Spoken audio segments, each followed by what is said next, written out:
Hi, it's Mark Evans, and you're listening to Marketing Spark. Content marketing is hot, red hot. For B2B SaaS companies, content is how they've attracted and engaged customers over the past 19 months. And even with conferences slowly re-emerging, the strategic importance of content marketing will continue. But here's the thing. Content for the sake of content is a waste of resources, time, and money. Like any type of marketing, content needs to make a financial impact by turning prospects into customers. Farzad Rashidi has seen the power of content marketing firsthand at Visme, which became a highly profitable rival to Canva and Venngage and generated organic traffic of more than 2 million visitors per month. Welcome to Marketing Spark, Farzad. Glad to be here. Thank you very much for the invite. Before we get into the content marketing magic that happened at Visme, I'm interested in your take on the content marketing landscape. How have you seen it evolve over the last 19 months? What are some of the things that have surprised you the most? So one thing that's quite clear is that there's a lot of noise. And unfortunately, a lot of companies have started to do content and they sort of have a checkbox of having a blog on their site and they, purchase a few pieces of content, put it on the site and call it a day. And they get zero traffic from it. So normally they just never think about it. Right. Lots of other companies that are pursuing content seriously, it's more so becoming a matter of SEO traffic. So that they basically are overdoing the scientific portion of writing content, which is doing keyword research, keyword stuffing, and then they normally don't care as much about the content piece that's actually being published, whether or not it adds value.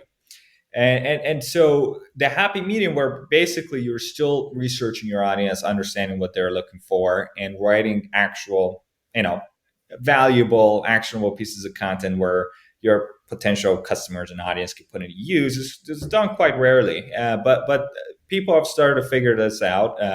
That the only way to really make this work, they actually have to start investing in content, and that's sort of been something that has been happening over the course of the past 10 or so years. But nowadays, what's happening is people's attention spans are sort of shortening. And a lot of it has to do with the fact that, there's just so much going on with nowadays, especially with social media, that it's hard to grab an audience's attention for long periods of time. So what businesses started doing is to start creating content through a variety of different channels. It could be video and take an omni-channel approach where I see definitely things are heading towards. But as far as content itself goes, I think that the good old text-based content not going anywhere. It's just that to do it right and put all the pieces of the puzzle together is still quite time-consuming and resource-intensive. The companies who actually do invest in it are at a competitive advantage compared to their rivals who aren't. So let me ask you the $64,000 question. It's easy, relatively easy, to create content. As an ex-journalist and a content marketer, I know that you can put a bunch of writers in a room and they can create content. But as you say, it's a noisy landscape right now. There is so much content being published and more companies have jumped on the bandwagon in the past 18 months. How do you create high quality content or valuable content that actually resonates and makes an impact, content that breaks through? I'm asking you a loaded question, but as someone who has been in the midst of this content marketing landscape and helped a company stand out from the crowd, what are your thoughts about this? I'm glad you asked. So the answer to that question is quite a few hours long. Okay, well let's finish to a few minutes. We're gonna summarize a little. The way I paint content marketing is always as a house, and building a content strategy is a lot like building a house. You need to have a good foundation and a good infrastructure and a nice facade.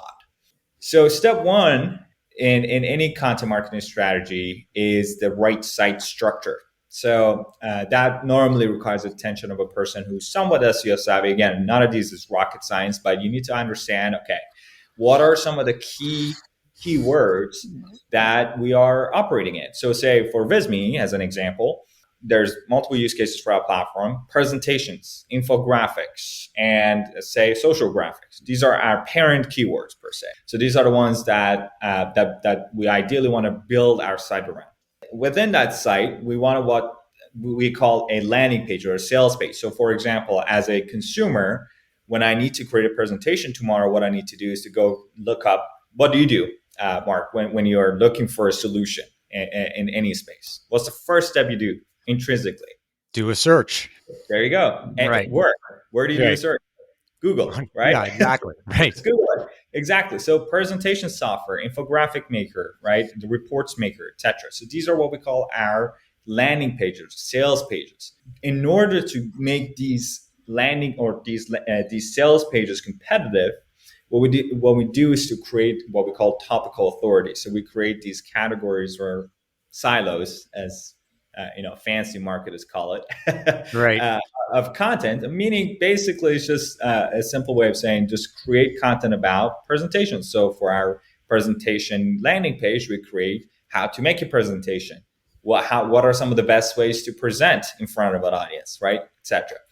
And each one of them have an internal link structure, so they cross-reference each other, right? So that this site is well woven together. So that's step one. That's building a right site structure.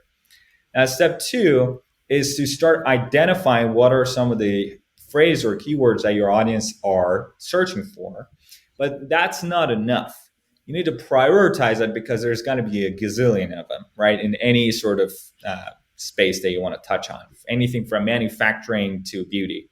So what's going to happen is you're going to end up with a million keywords. Now, in order to prioritize what are some of the keywords that you want to go after, you need to start what I call, I made this little simple formula, what I call the opportunity keywords, where we're trying to prioritize these phrases where they get a lot of hits. So people are actually curious and they're actively searching for. So they get high volume and clicks. And you got to make sure they actually have some commercial intent. So it's not just Googling about stuff, but they actually are looking to take action and purchase something, whether it's a product or a service. And at the same time, want to make sure that these keywords are not dominated by the big guys in the industry. So the competitiveness is somewhat relatively lower. So that sweet spot, that middle ground, is what we call the opportunity keyword. So you made this little formula for folks can Google it. Just look up Visme marketing strategy. And I wrote a little ebook that I go through all this sort of step by step, so folks can download that ebook and kind of follow through. It's free.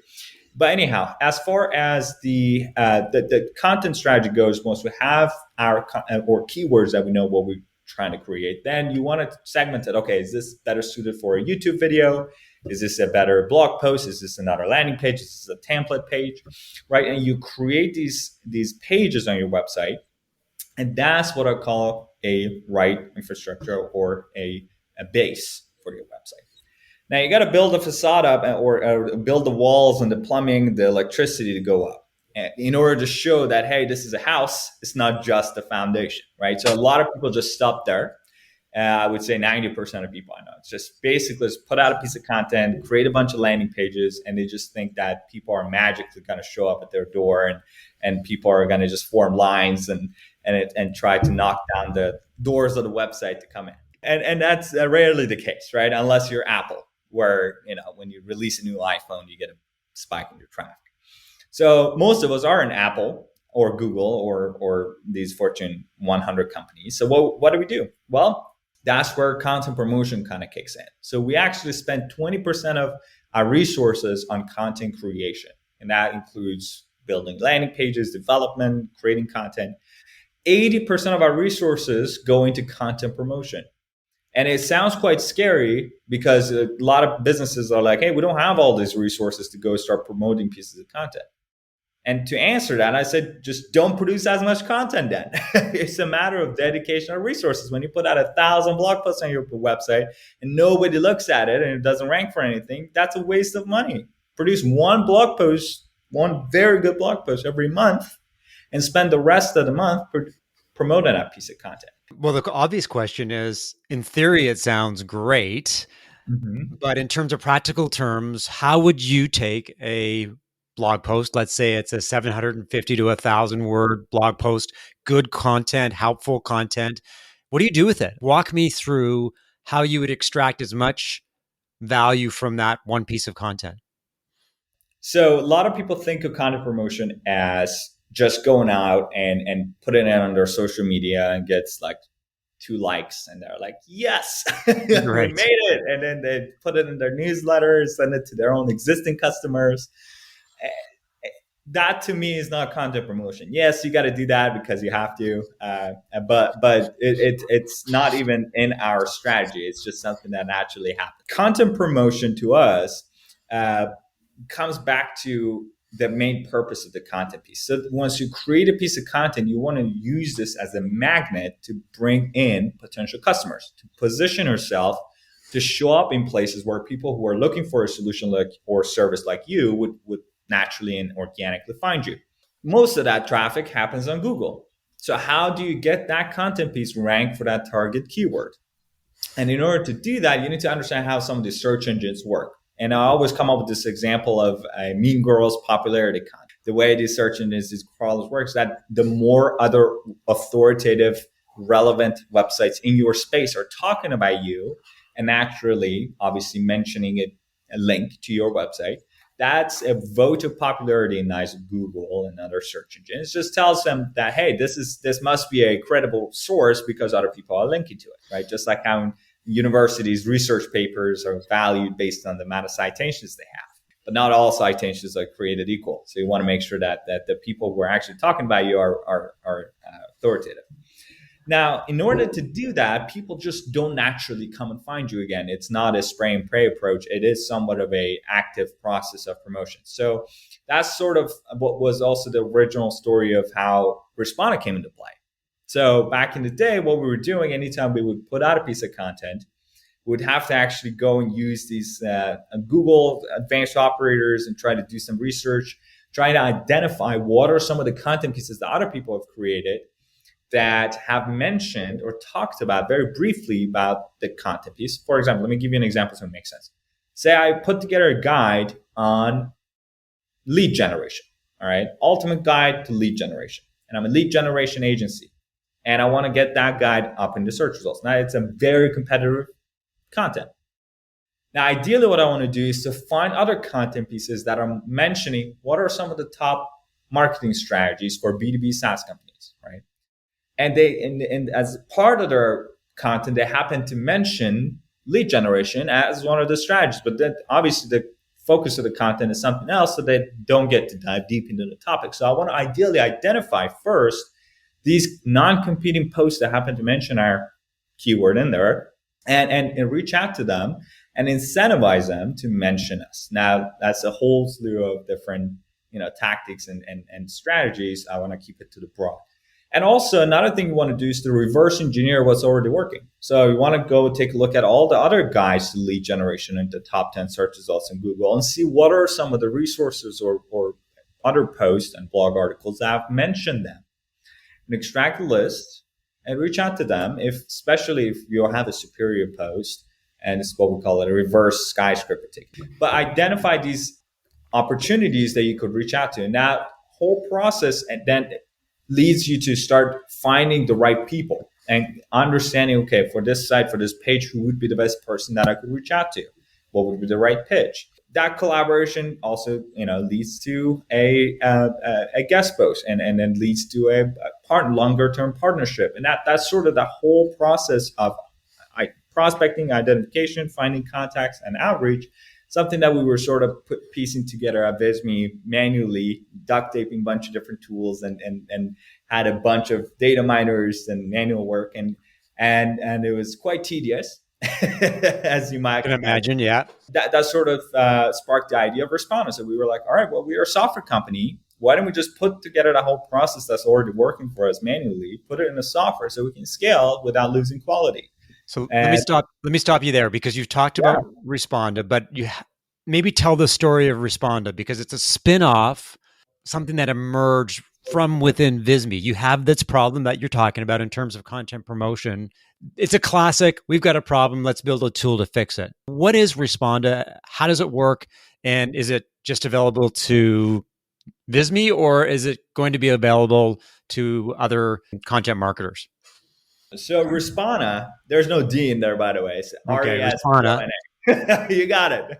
We built this initially as a internal software. So we were basically like, hey guys, this content promotion process is long, it's tedious.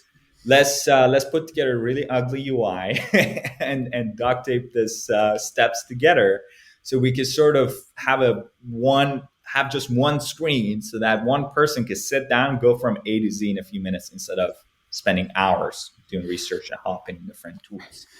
So that was initially built as an MVP, as an internal software. And what happened was that it just worked very well. We sort of 10x that productivity or more. And also we cut around 80% of average cost because we let go of 6 full-time staff members whose job was just data mining, canceled a bunch of paid subscriptions that we had. And we were like, all right, guys, I think we got something here. And up to this day, Visme is still Responda's biggest customer. But what we decided to release Responda as a standalone product, start a separate company, and sort of have that run its course. And over the course of the past couple of years, been mainly catering to other SaaS companies that are doing the same thing, and also a number of really high-level SEO agencies and people that are doing these sort of tactics for their clients, and other publishers, people who have a publishing website or they have some sort of affiliate website. So that sort of led to the creation of Responda. Now I sort of shifted away from Visme and sort of running the operation here at Responda. We got a separate team here now. But yes, that initially was sort of it was sort of incubated out of Visme. So I'm curious about the separation between the two companies. So are they different entities? And what are some of the management challenges when you've got this love child, for lack of a better word, that has emerged from the parent, is now standing on its 2 feet, and it could become high growth company? Are they split in half? Are they still interweaved? How have you structured this new entity?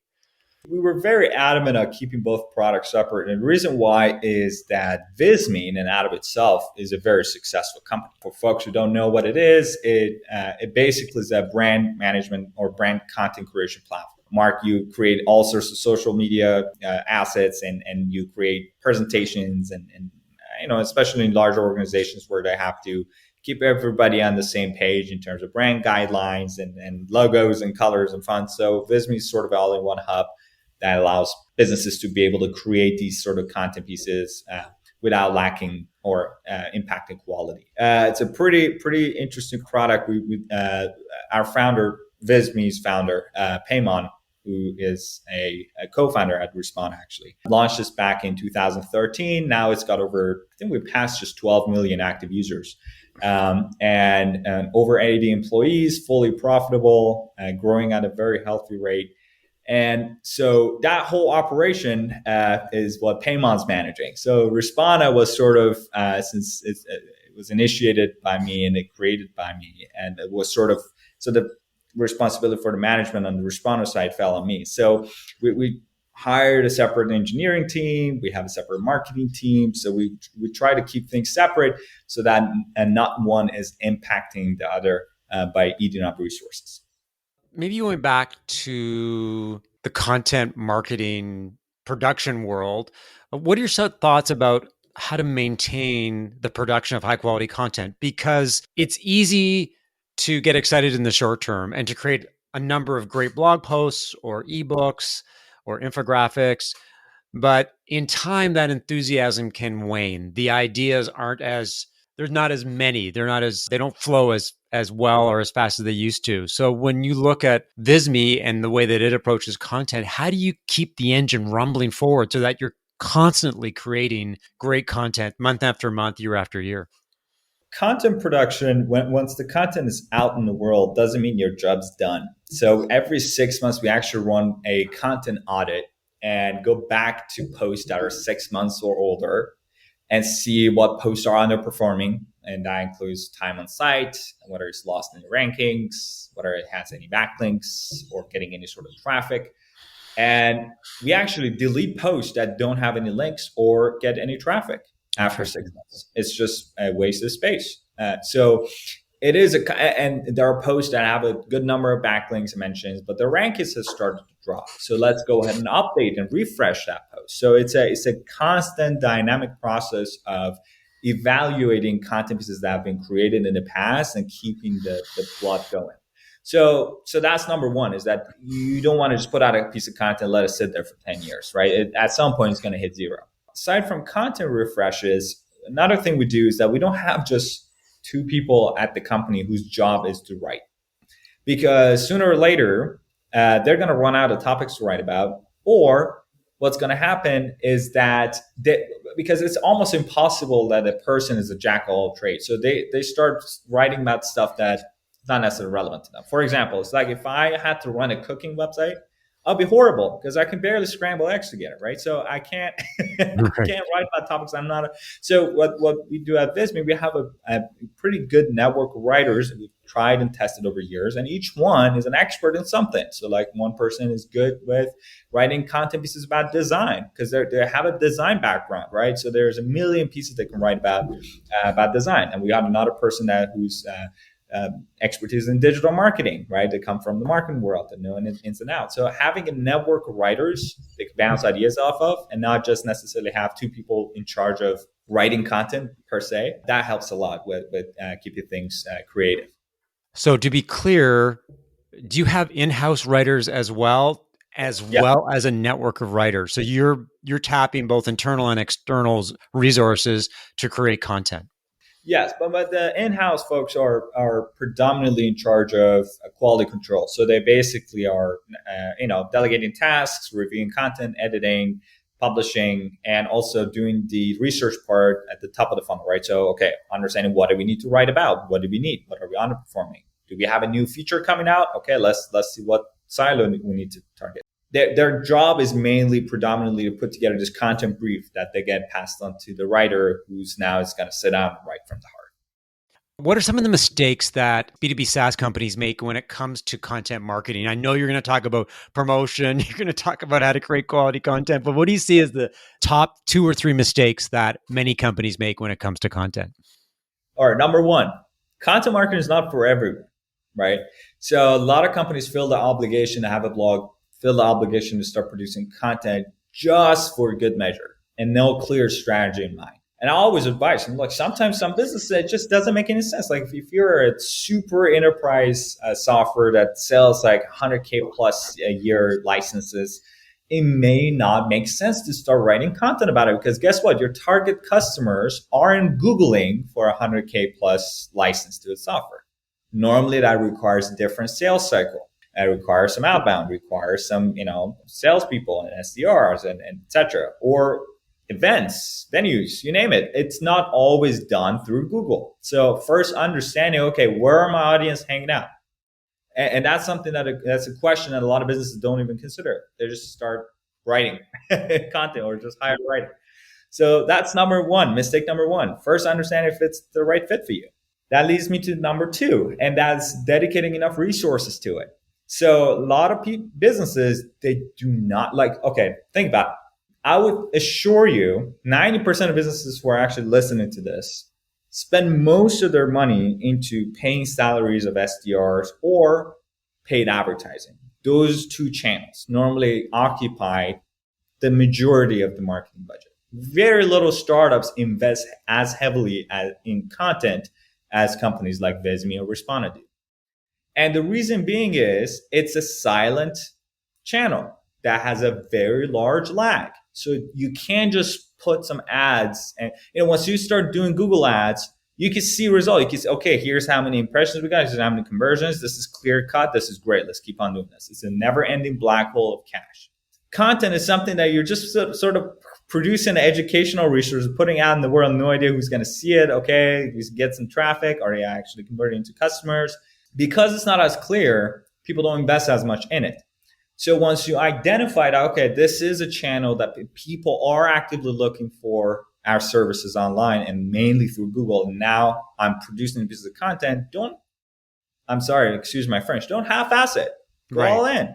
You want to make sure you're putting the pieces right, because if it's a waste of money otherwise if you're going to skip any of these steps. Dedicating enough resources, and personally, I don't know any other marketing channel has had this amount of ROI that content and SEO has had for us. This means traffic. You know how much money we would have to spend in advertising, in AdWords in particular, based on the keywords that we're ranking, to bring in this level of traffic and signups using AdWords? Pick a number. $1 million. It's about $1.4 million a month. Wow. That is huge. That's a huge number.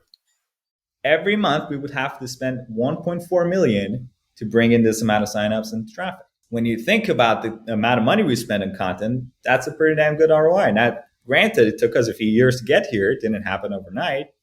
But when you actually put them head to head, okay, do we need to spend every $1.4 million a month every month forever versus, planting these seeds and putting together these pieces of content? Now, over time, they're going to actually start yielding results.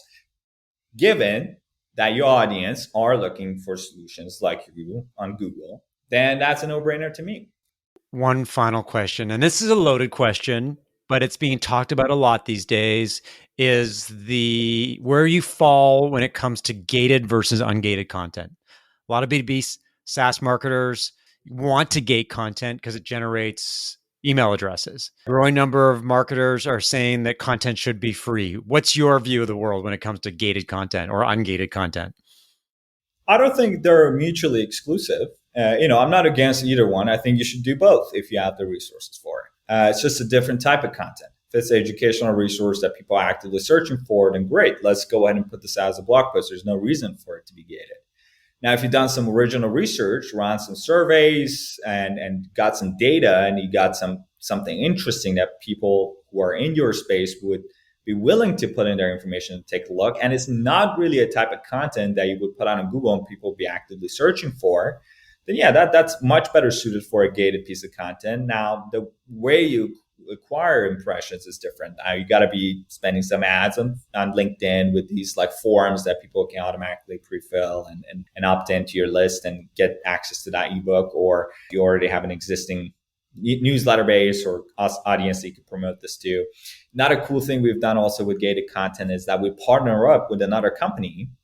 So we partner up with Mark, you, and we say, okay, Mark, you go ahead and take care of this research part, and we flesh it out, and we take care of the design and the writing out the content and sort of putting it together. Let's put our money together and let's both promote it to each other's audience and split a ad budget in both ways. Let's share the leads that we get from both of these, or from these ebooks, right, to the both, right? So you sort of double out the ROI. So it's also something that we do on an ongoing basis with other businesses as well. Well, Farzad, this has been an excellent and inspiring conversation. Where can people learn more about you, Visme, and Respona? You can connect with me on LinkedIn. There's not a whole lot of people named Farzad Rashidi, so I'm pretty easy to spot on social media. Yeah. LinkedIn's my main channel. You can connect with me there, and also Respona.com, Visme.com, and that's where they can learn about our business. Thanks for listening to another episode of Marketing Spark. If you enjoyed the conversation, leave a review, subscribe via Apple Podcasts, Spotify, or your favorite podcast app, and share via social media. To learn more how I help B2B SaaS companies as a fractional CMO, strategic advisor, and coach, send an email to mark@marketingspark.co or connect with me on LinkedIn. I'll talk to you next time.